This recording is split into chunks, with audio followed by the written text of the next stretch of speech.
అందరికీ నమస్కారం. Welcome to Andhra Chronicles.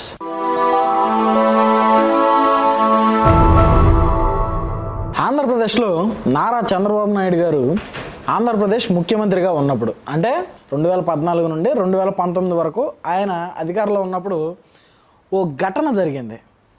Sugali ప్రీతి అనే చిన్నారి మీద అఘాయిత్యం జరిగి తనని చంపేశారు, తనని రేప్ చేశారు. తను చదివేటువంటి స్కూల్లోనే ఉరిదీశారు. మరి ఎంత దారుణంగా ఆ చిన్నారి మీద అంత పైశాచికత్వంగా ప్రవర్తించింది ఎవరు అనేటువంటి ఎంక్వైరీ జరగలేదు కాదు కదా, రాష్ట్రంలో ఎవరికి తెలియలేదు, కనీసం బయటికి రాలేదు. మరి ఈ విషయం సంచలనంగా బయటికి రావడానికి ముఖ్య కారణం ఎవరు అంటే జనసేన అధినేత పవన్ కళ్యాణ్ గారు. ఆయన 2019 నుండి 2024 మధ్యలో అధికారంలో ఉన్నటువంటి వైసీపీ ఏదైతే ఉందో వీళ్ళు అప్పుడు అధికారంలో ఉన్నారు. 2019 తరువాత నారా చంద్రబాబు నాయుడు గారు అపోజిషన్లోకి వచ్చారు.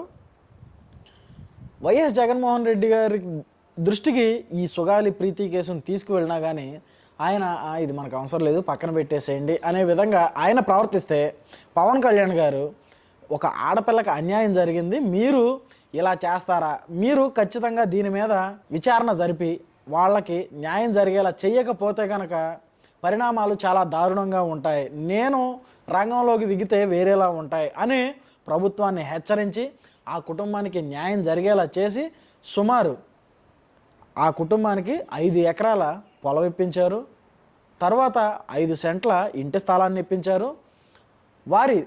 ఆ సుగాలి ప్రీతి తల్లిదండ్రులు ఇద్దరికి రెవెన్యూ డిపార్ట్మెంట్లో అసిస్టెంట్ ఇంజనీర్లుగా ప్రభుత్వ ఉద్యోగాలు ఇప్పించారు. ఎంత జరిగింది ఎవరి వల్ల?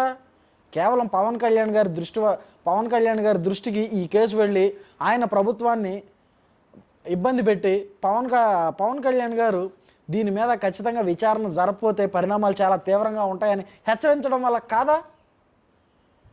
కాదా? సరే, అంతా బాగానే ఉంది, కేటాయించారు, అంతా బాగానే ఉంది. మరి దీని మీద విచారణ జరిపి నిందితులకి తగిన శిక్ష విధించాలని అప్పటి ప్రభుత్వం 2019 నుండి 2024 మధ్యలో వైసీపీ అధికారంలో ఉన్నప్పుడు వైఎస్ జగన్మోహన్ రెడ్డి గారు సిబిఐకి ఒక జీవో పాస్ చేశారు. సుగాలి ప్రీతి కేసు మీద మీరు విచారణ జరపండి అని. మరి విచారణ జరపండి అని చెప్పారు నామమాత్రానికి. తర్వాత కనీసం కేసు మొదలెట్టలేదు. తర్వాత ఈ సుగాలి ప్రీతి తల్లిదండ్రులు వెళ్ళి సిబిఐ వాళ్ళని అడిగితే, సార్ మరి ఇలా జీవో పాస్ చేశారు కదా, మరి మీరు విచారణ ఎప్పటి నుంచి చదువుతారు, కేసు ఎక్కడి వరకు వచ్చింది అని అడిగితే, అమ్మ దీనిలో ఈ కేసు ఏదో నామమాత్రానికి మాత్రమే ఇచ్చారు తప్పితే దీనిలో ప్రాసెస్ ప్రకారం లేదు, మేము విచారణ జరపడానికి కుదరదు, ఇది కేవలం ఒక వేస్ట్ పేపర్లా తప్ప ఎందుకు పనికిరాదు అని వాళ్ళు చెప్పడంతో సుగాలి ప్రీతి తల్లిదండ్రులకు షాక్ తగిలింది. మరి అప్పుడే తెలిసింది కదా, 2019 నుండి 2024 మధ్యలో వీళ్ళు ఇచ్చిన జీవో కనీసం చిత్తు పేపర్తో కూడా పనికిరాదు అనుకున్నప్పుడు, మరి అప్పుడే తెలిసినప్పుడు వైఎస్ జగన్మోహన్ రెడ్డి గారిని మీరు ఎందుకు క్వశ్చన్ చేయలేదండి? సుగాలి ప్రీతి వాళ్ళ తల్లిగారు ఇప్పుడు అసలు ప్రభుత్వం దృష్టికి, రాష్ట్ర ప్రజల దృష్టికి ఈ సుగాలి ప్రీతిని కేసుని బయటికి తీసుకొచ్చినటువంటి పవన్ కళ్యాణ్ గారి మీద, అదిగో పవన్ కళ్యాణ్ గారు అప్పుడు మా అమ్మాయికి అది న్యాయం చేస్తా అన్నారు, ఇది న్యాయం చేస్తా అన్నారు, ఇప్పుడేమో గాలికి వదిలేశారు, డిప్యూటీ సీఎం అయ్యి అధికారం ఎక్కిన తర్వాత మమ్మల్ని పట్టించుకోవట్లేదు అని మాట్లాడుతున్నటువంటి ఈవిడ మరి గతంలో సుగాలి ప్రీతి కేసు రాష్ట్రం మొత్తం 2 తెలుగు రాష్ట్రాల్లో సంచలనంగా మారడానికి గల కారణం ఎవరండి? మీకు ఈ 5 ఎకరాల భూమి కానీ 5 సెంట్ల ఇళ్ల స్థలం కానీ మీకు ప్రభుత్వ ఉద్యోగాలు కానీ రావడానికి గల కారణం ఎవరండి? దాని మీద సిబిఐ వరకు తీసుకువెళ్ళినటువంటి గళం ఎవరిదండి? పవన్ కళ్యాణ్ గారి గళం కాదా అది? పవన్ కళ్యాణ్ గారు లేకపోతే మీ కేసు బయటికి వచ్చేదా? మీకు ఇప్పుడు ప్రభుత్వ ఉద్యోగాలు వచ్చాయా? మీ అమ్మాయి చావు ఇలా జరిగింది, ఇంత దారుణంగా జరిగింది అనేది ఇప్పుడు రాష్ట్రం మొత్తం తెలిసేదా? మీ అమ్మాయికి జరిగింది చాలా అన్యాయం, చాలా దారుణం, దీని వెనక ఎవరున్నా ఖచ్చితంగా శిక్షించాలి, మేము మీకు సపోర్ట్ చేస్తాం. కానీ అసలు మీకు సపోర్ట్ చేసి ఆయన గొంతుని మీ ప్రాబ్లంని ఆయన గొంతు ద్వారా రాష్ట్రానికి వినిపించిన, ప్రభుత్వం మీద ఒత్తిడి తెచ్చిన ఆ వ్యక్తి మీద మీరు మరలా ఇలా మాట్లాడడం మాకు కొంచెం ఇబ్బందికరంగా ఉంది. మాకే కాదు, పవన్ కళ్యాణ్ గారు కూడా దీని మీద స్పందించి ఖచ్చితంగా న్యాయం జరుగుద్ది, న్యాయం జరగకుండా అయితే నిందితులను వదిలిపెట్టే ప్రసక్తే లేదు.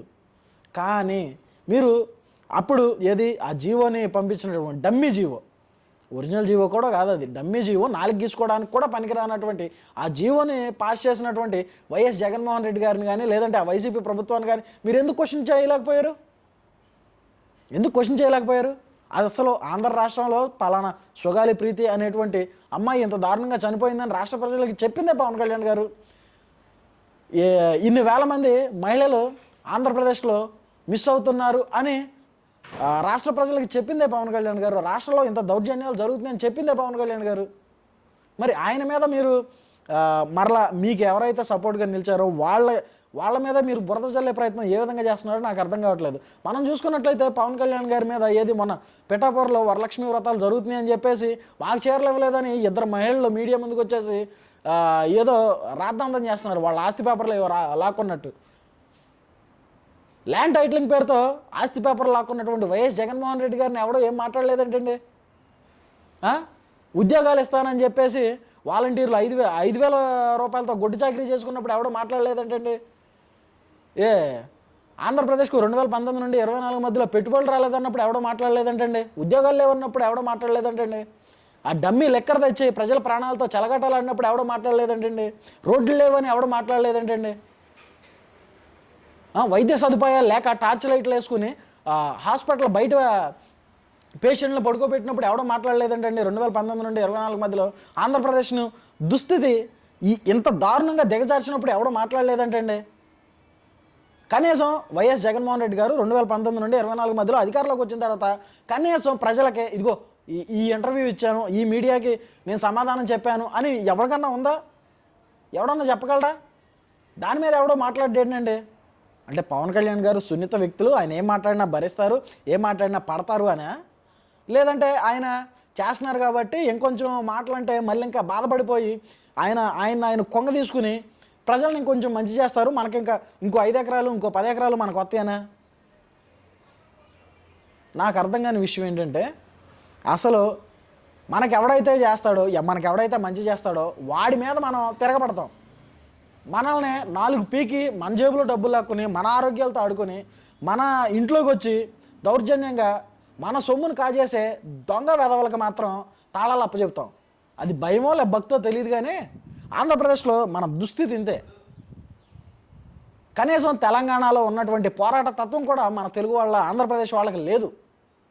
నేను బల్లగుద్ది చెప్పగలను, మీరు ఫీల్ అయినా పర్లేదు, నాకు వ్యతిరేకంగా కింద కామెంట్లు పెట్టినా పర్లేదు, నేనైతే బల్లగుద్ది చెప్పగలను. కనీసం తెలంగాణ వ్యక్తులకు ఉన్నటువంటి పోరాట తత్వం కూడా ఈ ఆంధ్ర వాళ్ళకి లేదు. అది నా ఇంటి వరకు రాలేదుగా, నా వీధి వరకు రాలేదుగా, నా ఊరి వరకు రాలేదుగా అనేటువంటి దౌర్భాగ్య పరిస్థితుల్లో ఆంధ్రప్రదేశ్ జనం బతుకుతున్నారు. అందులో నేను కూడా ఉన్నాను. అదే నా దౌర్భాగ్యం అని ఫీల్ అవుతున్నాను నేను జనరల్గా. మనకి ఎవడైతే మంచి చేస్తాడో వాడి మీదే మనం చెలరేగిపోతాం, పేటరేగిపోతాం, ఇష్టం వచ్చినట్టు నోరు వదిలేస్తాం. మనల్ని ఎవడైతే బెదిరేస్తాడో, మన మీద ఎవడైతే దౌర్జన్యం చేస్తాడో వాడికి ఒంగొంగి దండాలు పెడతాం. అదే జరుగుతుంది ఆంధ్రప్రదేశ్లో ప్రస్తుతం. అసలు నీ సమస్యను తీసుకొచ్చి రాష్ట్ర ప్రజలకి ప్రభుత్వానికి చెప్పినటువంటి పవన్ కళ్యాణ్ గారి మీద మీరు బురద జల్లే ప్రయత్నం చేస్తున్నారు, కానీ అసలు అప్పుడు అధికారంలో ఉండి డమ్మీ జీవో పాస్ చేసినటువంటి వైఎస్ జగన్మోహన్ రెడ్డి గారిని మీరు ఎందుకు క్వశ్చన్ చేయలేకపోతున్నారు? మళ్ళీ మీకు వైఎస్ఆర్సీపీ వాళ్ళ పార్టీ సపోర్టు, మీరు అక్కడే ఉన్నప్పుడు వాళ్ళతోనే కలిసి ఉన్నప్పుడు మరి వాళ్ళని అడగాల్సింది కదా. మీరు అప్పుడు డమ్మీ జీవో ఎందుకు పాస్ చేశారు? ఒరిజినల్ జీవో ఎందుకు పాస్ చేయలేదు? సిబిఐ ఎందుకు కేసు మొదలెట్టలేదు? అధికారంలో ఉందో మీరే కదా, మీరు ఎందుకు చేయలేదు అని ఎందుకు అడగలేదు? అంటే మీరు చేస్తున్నటువంటి ఆ వ్యాఖ్యలు ఏవైతే ఉన్నాయో పవన్ కళ్యాణ్ గారు తప్పు చేశారు అనేటువంటి వ్యాఖ్యలు అవి కొంచెం ఇబ్బందికరంగా ఉన్నాయి.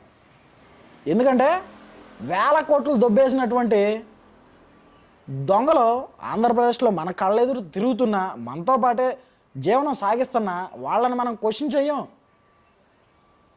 ఆయన సొంత జేబులో డబ్బులు తీసి ఇదిగోండి మీరు లోగా ఉన్నారు, మీరు ఫైనాన్షియల్గా దెబ్బతిని ఉన్నారు, ఎమోషనల్గా దెబ్బతిని ఉన్నారు, కాబట్టి మీకు ఇది చేసే వరకు నేను పోరాడతాను, నా వరకు నేను వ్యక్తిగతంగా సాయం చేస్తాను, దానిలో భాగంగానే ప్రభుత్వం మీద ఒత్తిడి తెచ్చి మీకు న్యాయం జరిగేలా చేస్తాను అని పోరాడినటువంటి వ్యక్తి మీద మీరు తిరిగి బురద జల్లే ప్రయత్నం చేస్తున్నారంటే రాష్ట్రం ఎంత దౌర్భాగ్య పరిస్థితిలో ఉందో మీరందరూ అర్థం చేసుకోవాలి.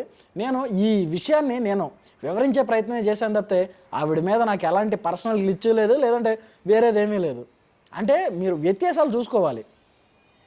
మన మీద దౌర్జన్యం చేసి మన ఆరోగ్యాలతో ఆడుకుని మన ఇంట్లో డబ్బుని లాగేసుకుని దౌర్జన్యం చేసి తన సొంత జేబులో వేసుకున్నటువంటి వైఎస్ జగన్మోహన్ రెడ్డి గారికి, అలాగే తన సొంత జేబులో డబ్బులు తను సంపాదిస్తున్నటువంటి వచ్చేటువంటి మంత్రిగా కానీ ఎమ్మెల్యే కానీ వచ్చేటువంటి జీతాన్ని 2,10,000 రూపాయలని భగవంతుని పిల్లలకు పంచిపెడుతూ రాష్ట్ర ప్రజలకి ఏమేం చేద్దామని అనుక్షణం పాటుపడుతున్నటువంటి పవన్ కళ్యాణ్ గారికి మధ్య ఉన్నటువంటి వ్యత్యాసాన్ని మీరు తెలుసుకుంటారు అని చెప్పే ప్రయత్నమే చేశాను తప్పితే మిమ్మల్ని ఏదో కించపరిచి మిమ్మల్ని ఏదో విమర్శించే ప్రయత్నం అయితే ఇది ఖచ్చితంగా కాదు.